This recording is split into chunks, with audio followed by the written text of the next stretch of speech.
बसंत कक्षा 7 के पाठ 2 दादी माँ के विषय में बात करेंगे। जैसा कि पाठ के शीर्षक से ही पता चल जाता है कि इसमें दादी माँ के बारे में बात की गई है। पाठ के लेखक श्री शिव प्रसाद जी ने अपनी दादी माँ को याद करते हुए ये पाठ लिखा है। इसके बाद इसमें दादी माँ की विशेषताओं के बारे में चर्चा की गई है, उनकी स्मृतियों के बारे में बात की गई है। तो पाठ के शुरू में ही हमें पता चल जाता है कि लेखक जो हैं वो दादी माँ के पास में नहीं हैं, वो शायद छात्रावास में रहते हैं। तो उन्होंने पाठ के शुरू में ही कहा है कि बीसियों बसंत, वर्षा और गर्मी देखने के बाद भी मेरा मन कभी कभी उचट जाता है, अनमना हो जाता है। जिसका अर्थ ये है कि लेखक 20 साल के हैं, क्योंकि 20 बसंत देख लिए, 20 गर्मी देख ली, 20 बरसात देख ली, तो मतलब हम 20 साल के हुए ना। तो इस तरह से लेखक भी 20 साल के हैं और शायद वे छात्रावास में रहते हैं। और वे कहते हैं कि मैं जब अनमना हो जाता हूँ, उदास हो जाता हूँ, तो मेरे मित्र सामने तो मुझे कहते हैं, मुँह के सामने तो कहते हैं कि छुट्टियाँ बस होने ही वाली हैं, लेकिन पीठ पीछे मेरा मजाक उड़ाते हैं और कहते हैं कि मैं ज़रा सी प्रतिकूलता से घबरा उठता हूँ। प्रतिकूलता का मतलब होता है जो वातावरण हमारे अनुकूल ना हो, ठीक है। जैसे कि हम वातानुकूलित लगाते हैं, यानी कि एयर कंडीशन लगाते हैं, तो जो कंडीशनड चीज़ें होती हैं हमारे अकॉर्डिंग वो होती हैं अनुकूल। और अगर मान लो हम गर्मियों में हीटर चलाते हैं तो वो हमारे प्रतिकूल हो जाएगा ना। अनुकूल क्या होगा? हम ठंडी हवा को प्राप्त करें। तो लेखक कहते हैं कि मेरे मित्र मेरा मजाक उड़ाते हैं कि मैं ज़रा सी प्रतिकूलता से घबरा उठता हूँ। फिर उसके बाद वो याद करते हैं कि किस तरह से वो झाग भरे तालाब में उछल कूद मचाया करते थे, उसमें नहाया करते थे। उसके बाद उन्होंने बताया है कि एक बार जब वे इसी झाग भरे तालाब में, जहाँ पर सड़ी गली घासें, गर्मी की उस उमस से घासें सड़ जाती हैं, तो उसकी सुगंध कह लो या दुर्गंध कह लो, लेकिन लेखक को बहुत पसंद आया करती थी। तो वो कहते हैं कि झाग भरे तालाब में मैं नहाया करता था और एक बार मुझे बुखार हो गया था, ज्वर हो गया था, ठीक है। तो कहते जब मैं घर आया तो दादी माँ का ये स्वभाव था कि ज़रा सा किसी को अगर कुछ ज्वर हो जाए या सर दर्द हो जाए, कुछ भी हो जाए, तो वो बहुत परेशान हो जाया करती थी। बार बार माथा छूकर वे ज्वर का अनुमान लगाती थी। ज्वर मतलब बुखार, कि बुखार कितना है। उस समय पे थर्मामीटर नहीं हुआ करते थे, या फिर हो सकता है गांव में ना हुआ करते। तो दादी माँ अनुमान यानी कि अंदाज़ा लगाया करती थी कि बुखार कितना है। फिर बीमार को अगर खिचड़ी देनी है तो वे चेक करती थी खुद से कि दाल चावल अच्छी तरह से मिल तो गए हैं मतलब अच्छी तरह से गल गए हैं कि नहीं, क्योंकि जब कोई बीमार होता है ना बेटा, तो उसकी पाचन शक्ति भी कमज़ोर हो जाती है। तो दादी माँ इस चीज़ का ख्याल रखती थी कि जो भी खिचड़ी और या फिर साबूदाना और या फिर नींबू पानी जो भी बीमार को दिया जाए वो ठीक प्रकार से दिया जाए। सफाई का बहुत ध्यान रखती थी। अगर उन दिनों विषुचिका यानी कि एक बीमारी फैल गई थी, तो अगर उस समय पे सफाई का न ध्यान रखा जाए तो वो और भी ज़्यादा फैल जाती है। तो इसलिए दादी माँ सफाई का बहुत ज़्यादा ध्यान रखा करती थी। इसके बाद लेखक याद करते हैं कि किस प्रकार वे किशन भैया की शादी पर जब गए थे तो तब क्या क्या घटनाएं घटी थी। एक तो रामी की चाची और दादी माँ एक बार बातचीत कर रहे थे और दादी माँ रामी की चाची को बहुत तेज़ डांट रही थी कि तुमने कहा था कि फसल पे मैं कर्जा वापस करूँगी और तुमने अभी तक मेरा कर्जा वापस नहीं किया है। बहुत तेज़ डांट रही थी। तो लेखक को लगा कि ये अप्रिय प्रसंग है। अप्रिय प्रसंग का मतलब होता है जो प्रसंग, जो घटना अच्छी ना लगे। कोई किसी को डांट रहा हो तो अच्छा नहीं लगता ना सुनने में, तो इसी तरह से लेखक को भी अच्छा नहीं लगा। तो लेखक ने ये सोचकर दादी माँ से कहा कि जाने दो ना दादी, कोई बात नहीं। लेकिन दादी माँ को ये बात अच्छी नहीं लगी कि तुम बीच में नहीं बोलो, दादी माँ ऐसा चाह रही थी। अगले ही दिन रामी की चाची अगले ही दिन नहीं, कुछ दिनों के बाद रामी की चाची जब लेखक को रास्ते में मिली तो उन्होंने कहा कि मैं तो ऋण हो गई बेटा। ऋण का मतलब होता है ऋण मुक्त, ऋण होता है कर्जा, यानी कि मेरा तो कर्जा दूर हो गया, मेरा तो कर्जा उतर गया। कैसे उतर गया? कि दादी ने कर्जा माफ कर दिया। और क्या किया दादी ने? ऊपर से 10 रुपये और दे दिए, क्योंकि रामी की चाची की बेटी की यानी कि शादी थी उसकी बेटी की, और उन्होंने उसका कर्जा माफ़ कर दिया। तो इससे हमें पता चलता है कि दादी माँ एक तो सफाई पसंद थी और बीमार की देखभाल बहुत अच्छे से करती थी, सब चीज़ों का ध्यान रखती थी और यहाँ तक भी ध्यान रखती थी कि अगर कोई घर पे बीमार को पूछने के लिए आए और वो बिना खाए पिए नहीं जा सकता है, उसकी भी पूरी आवभगत होगी, ये भी ध्यान रखती थी। और फिर तीसरी विशेषता क्या पता चली हमें कि दादी माँ दूसरों के मुसीबत में उनका सहारा भी बनती थी, लेकिन डांटती वो इसलिए थी कि लोगों को आदत नहीं पड़ जाए ना, है ना। तो इसीलिए उन्होंने रामी की चाची को पहले डांटा और फिर उसका कर्जा माफ कर दिया। यानी कि बाहर से वो सख्त प्रतीत होती थी, लेकिन मन से वो एकदम कोमल थी। अगर किसी के ऊपर मुसीबत आ जाए तो वो उसकी सहायता भी करती थी। फिर उसके बाद लेखक को याद आता है कि किशन भैया की शादी पर किस प्रकार जब वे बीमार हो गए थे, पुराने ज़माने में ना क्या होता था कि सिर्फ पुरुष विवाह के लिए जाया करते थे, बारात लेकर जाया करते थे, और महिलाएं क्या करती थी, घर में पीछे से एक नाटक जैसा करती थी जिसमें विवाह, सगाई, शादी और पुत्रोत्पत्ति तक का नाटक किया जाता था। तो हर शादी में ऐसा होता था क्योंकि उनका भी मन करता था जाएं, तो पीछे से वो अपने आप को इस तरह से अपना मनोरंजन किया करती थी।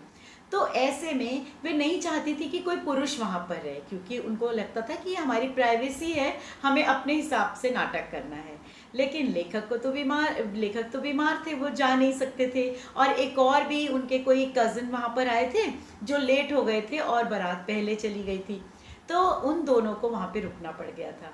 अब महिलाओं ने आपत्ति की कि इनको यहाँ से हटाइए, तो दादी माँ ने कहा, अरे लड़के से क्या पर्दा, बच्चा है ये, तो इसको सोने दो वहाँ पर। अब जो वो लोग नाटक कर रहे थे, लेखक जो है वो चद्दर ओढ़ के वहीं पे सो रहे थे और उनको बहुत तेज हंसी आ गई।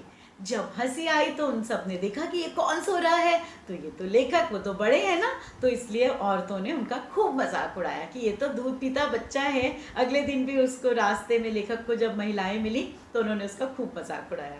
तो लेखक दादी माँ के पीछे छुप गए। वे कहते हैं कि हमें दादी माँ से जैसे अभय दान मिल जाता था। अभय दान क्या होता है, मतलब जिससे हमें डर ना लगे, जिसकी सहायता से हमारे सारे डर दूर हो जाएं। मतलब भय होता है डर, अभय मतलब बिना डर के, ठीक है। तो दादी माँ की सहायता से वे किसी से नहीं डरते थे, फिर उन्हें लगता था हम किसी का भी मुकाबला कर सकते हैं।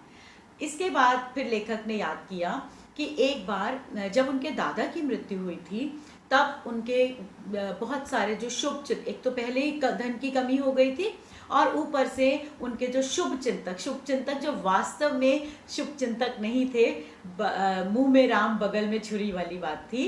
यानी कि उन सब ने उनको धोखा देना, उनके जो मित्र वगैरह थे, रिश्तेदार थे, उन्होंने उनको धोखा देना शुरू कर दिया था। तो इस तरह से उनके ऊपर धन का अभाव हो गया था उनके साथ। और दूसरा, एक और उनके पिताजी और चाचा जी ने गलती की थी कि दादाजी के श्राद्ध पर बहुत सारा धन खर्च कर दिया था, और वो धन उनका खुद का नहीं था, उन्होंने कर्ज लेके किया था। हमें कभी भी कर्ज लेके काम नहीं करने चाहिए, दिखावा नहीं करना चाहिए, लेकिन उन लोगों ने ऐसा किया, तो इससे उनके ऊपर क्राइसिस आ गए, धन का बहुत अभाव हो गया।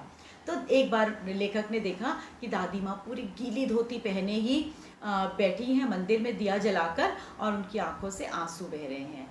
और जब लेखक वहाँ गए, चुपचाप बैठे रहे, अचानक दादी माँ ने आँख खोली और उन्होंने कहा, चलो चलो खाना दो, मैं तुम्हें खाना देती हूँ, उठो यहाँ से। मतलब वो लेखक के सामने अपना दुख प्रकट नहीं करना चाहती थी, वे अकेले में उदास होकर रो रही थी। तो ये भी दादी माँ की विशेषता ही तो हुई कि वे अकेले में अपना दुख अपने आप से ही बांटती थी, दूसरों के आगे प्रकट नहीं करती थी। एक और विशेषता थी उनकी, दादी माँ ऐसा सोचती थी कि जैसे हर काम, जब किशन भैया की शादी थी ना, तो दादी माँ को लगता था जैसे उनके बिना तो कोई काम नहीं होगा, और सब लोगों को उनका इंतज़ार करना पड़ता था।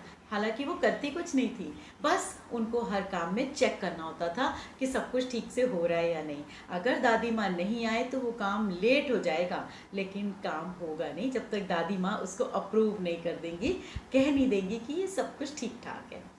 अब एक तो ये श्राद्ध वाली घटना से हमें पता चला कि दादी माँ की ये भी विशेषता थी कि वे और एक जो सबसे महत्वपूर्ण विशेषता कि दादी माँ ने फिर क्या किया, जब वो रो रही थी ना मंदिर के पास बैठ के, तो उसके बाद उन्होंने अपने संदूक से कंगन निकाले और पिताजी को दिए।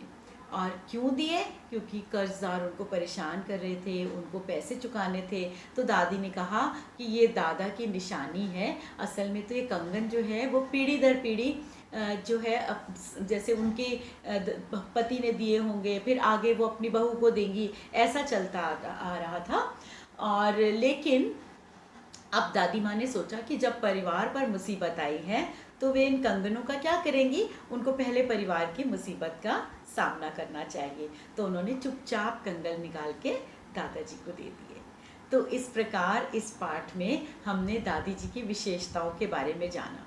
और अंत में, बिल्कुल अंत में, लेखक ने हमें बताया है कि वे छात्रावास में हैं और उनके हाथ में दादी किशन भैया का पत्र है, जिसमें ये पता चलता है कि दादी की मृत्यु हो गई है, वे अब इस दुनिया में नहीं रही।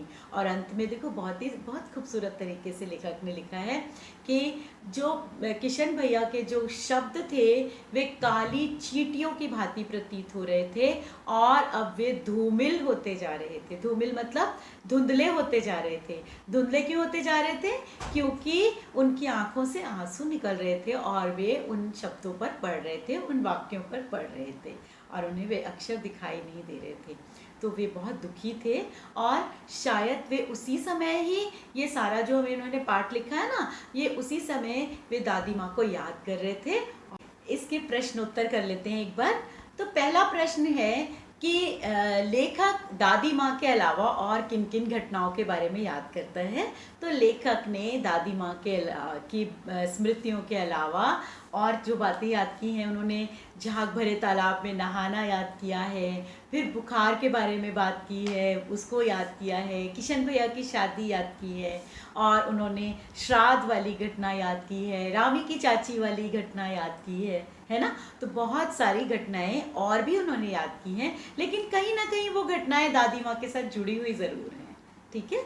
और दूसरा प्रश्न है कि श्राद्ध पर अधिक खर्च होने वाला जो प्रश्न है वो ये है, दादा की मृत्यु के बाद लेखक के घर की आर्थिक स्थिति खराब क्यों हो गई?